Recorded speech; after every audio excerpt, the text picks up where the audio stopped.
लड़कियों चलो खाना खाओ, 3 दिन हो चुके हैं तुम्हारी माँ को गए हुए, ऐसे भूखी मत रहो। अगर तुम्हारी माँ ने तुम्हें ऐसे भूखा देखा तो पता है उन्हें कितना दुख होगा। नहीं, मुझे कुछ नहीं खाना माँ। लौट आओ ना।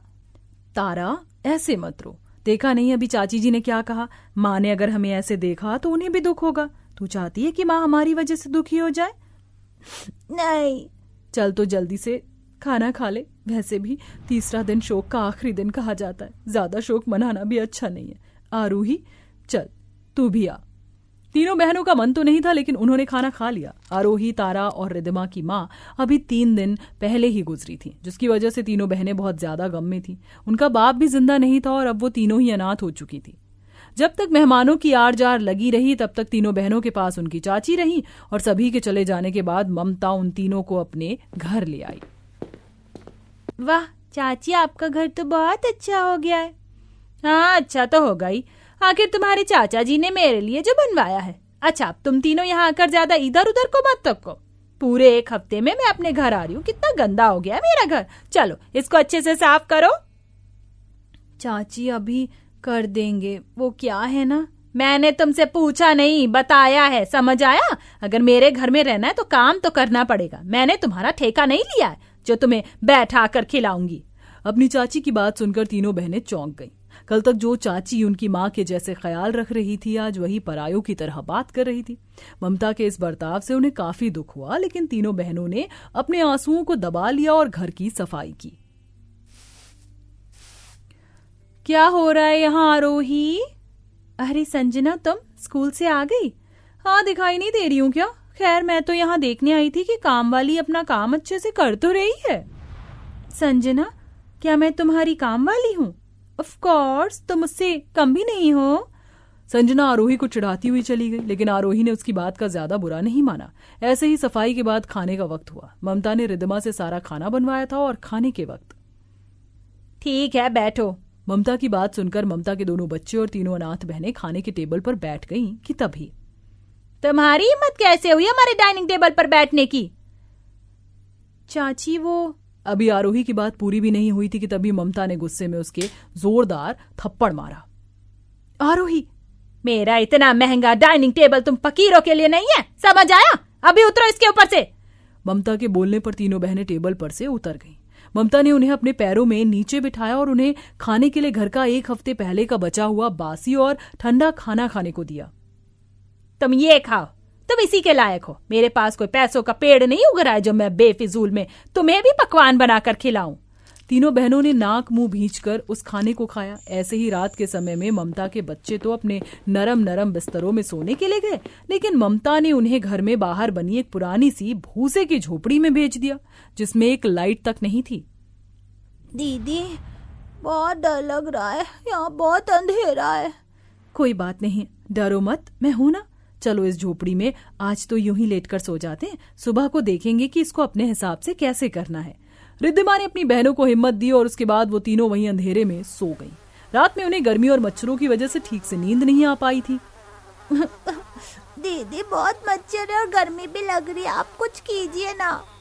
तारा, अभी सो जा, हम कल सुबह को कुछ जुगाड़ देखेंगे। देख, दीदी भी थक कर सो गई है। तारा की बड़ी बहनें ज्यादा थकी हुई होने की वजह से सो गई थीं। उसकी बहनों को परेशानी ना हो इसलिए तारा भी कैसे न कैसे करके सो ही गई। और अगली सुबह, अरे उठो री, अभी तुम्हारी गुड मॉर्निंग नहीं हुई। चलो, घर में बहुत काम पड़ा हुआ, जल्दी से आओ। जी चाची। अपनी चाची के इतने कुरूप बर्ताव से तीनों बहनें घबराई हुई थीं। सुबह होते ही वो उसके घर चली गईं, जहां पर ममता ने उन्हें बिना कुछ खिलाए पिलाए ही काम पर लगा दिया। काम करते करते तारा से ममता का एक कीमती बर्तन टूट गया, जिसकी वजह से ममता ने उसे मारा भी। लुंजी, इतना सा काम बस की नहीं था, मेरा बर्तन तोड़ दिया। बहुत अच्छे माँ, इसे ऐसे ही मारो। माफ कर दो चाची, गलती हो गई। तारा बेचारी बहुत रोई, लेकिन ममता ने उसके ऊपर दया नहीं की। सिर्फ 2 वक्त की रोटी खिलाने के बदले में ममता उन बहनों पर खूब जुल्म ढा रही थी। ऐसे ही चलते हुए लगभग 1 हफ्ता बीत गया।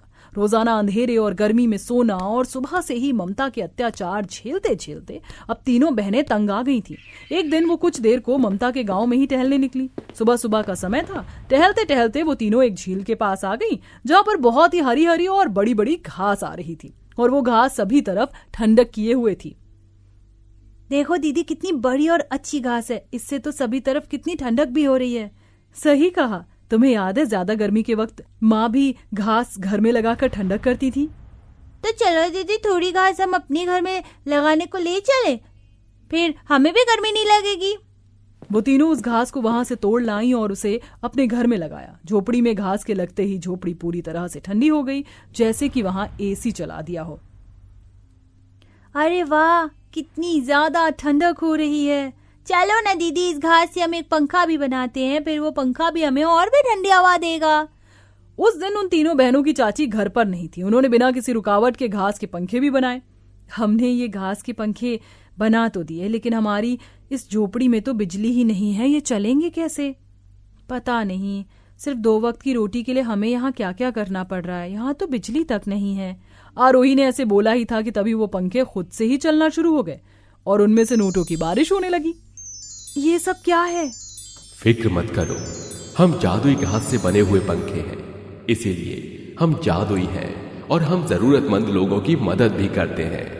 पंखे की बात सुनकर तीनों बहनें खुश हो गईं, लेकिन बदकिस्मती से उसी वक्त उनकी चाची लौट आई थी। उसने ये सारा मंजर देख लिया और वो तीनों बहनों के पास आई। अच्छा, मेरे ही घर में मुझसे चोरी हो रही है, जल्दी से ये पंखे मुझे दो, समझी? इनकी हकदार तुम नहीं, मैं हूँ। तीनों बहनें अपनी चाची से डरती थी। उन्होंने उसे पंखा दे दिया। अरे वाह, जादुई पंखे, जल्दी से मुझे बहुत सारे पैसे दे। ममता लालच में अपने हाथ रगड़ रही थी। जैसे उसकी बात पूरी हुई, पंखा चला तो, लेकिन उसमें से नोटों की जगह डंडा निकल कर आया, जिसने ममता की खूब मार लगाई। बचाओ, कोई बचाओ। अपनी चाची को ऐसे पिटता हुआ बहनों से देखा नहीं गया। जादुई पंखे, रुक जाओ, ऐसा मत करो। आरोही के बोलने से वो पंखा रुक गया। हम सिर्फ जरूरतमंद लोगों की ही मदद करते हैं, समझ आया? तुम जैसे लालची लोगों की नहीं। आज तो ये मुझे मार ही डालता। पंखे की बात सुनकर ममता बहुत शर्मिंदा हुई। उस दिन के बाद से तीनों बहनें अपनी चाची के घर में नहीं रहीं। उन्होंने अपने पंखों की मदद से ही दूसरा घर किराए पर लिया और वहां रहना शुरू किया, और अपना खर्च चलाने के लिए और गरीबों की मदद करने के लिए उन्होंने घास के पंखे बना बना कर बेचे। जो लोग उन्हीं की तरह ही गरीब थे, उनकी वो पंखे उन बहनों की तरह ही मदद करते थे, और जो लोग अमीर थे उनके घर में बस वो नॉर्मल पंखों की तरह ही काम किया करते थे। उन तीनों बहनों का काम अब चल निकला था और अब सभी खुशी खुशी रहते थे। हद है, इस घर के हालात तो कभी बदलते ही नहीं हैं। हर वक्त बस बेबसों की तरह गुजारा करते रहो। अब तो इस घर में 3 नई बहुएं भी आई हैं। कम से कम अब तो भगवान थोड़ी सी समृद्धि भेज दे। जीठानी जी, ज्यादा जोर जोर से मत बोलिए, माँ जी भी यही ही है, उन्हें बुरा लगेगा। लगता है तो लगने दो, कभी तो मैं अपने दिल की बात को भी जबान पर लाऊंगी। बरसों हो गए, जब भी गर्मी पड़ती है तो हमारा घर भट्टी की तरह तपने लगता है। ना इस घर में कोई पंखा है, ना ही फ्रिज।